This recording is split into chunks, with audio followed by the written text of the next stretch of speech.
સુરત જિલ્લાના બારડોલી તાલુકાના સરભોણ ગામે વિરાટ હિન્દુ સંમેલનનું ભવ્ય આયોજન કરવામાં આવ્યું હતું। રાષ્ટ્રીય સ્વયંસેવક સંઘની સ્થાપનાના 100 વર્ષ પૂર્ણ થવાના ઉપલક્ષમાં આ કાર્યક્રમનું આયોજન કરવામાં આવ્યું હતું।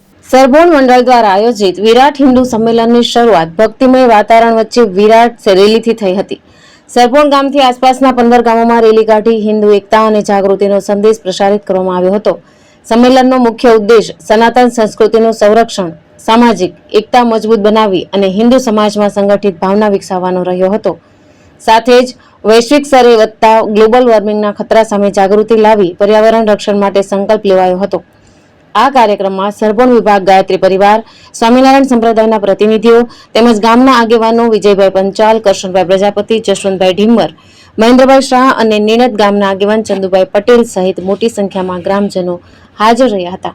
કાર્યક્રમનું આયોજન સંદીપભાઈ પટેલ તથા બારડોલી તાલુકા સંયોજક નિલેશ મિસ્ત્રીની આગેવાનીમાં સફળતાપૂર્વક કરવામાં આવ્યું હતું, જ્યારે સમગ્ર કાર્યક્રમનું સુવ્યવસ્થિત સંચાલન કલ્પનાબેન મહેસુરિયાએ કર્યું હતું।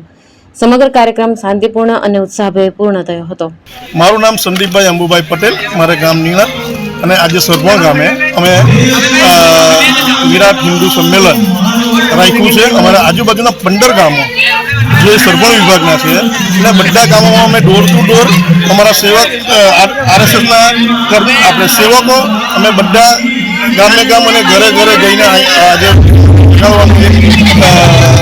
પ્રયત્ન કરી રહ્યા છીએ અને ખૂબ મોટી સંખ્યામાં આજે અહીંયા હિન્દુ હાજર છે અને એક સારો સંદેશ આપી રહ્યા છે કે આજે હિન્દુ સંમેલનમાં એકતા થવાની જરૂરિયાત છે, કારણ કે વારંવાર આજે તમે જોવો છો ન્યૂઝમાં, સમાચારમાં કે હિન્દુઓ પર ઘણા અત્યાચાર થાય છે કોઈક બીજી જાતિ કે ધર્મ તરફથી।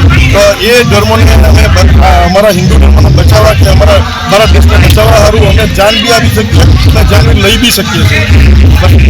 હિતેશ પરીખ, દ્રષ્ટિકોણ ન્યૂઝ, બારડોલી।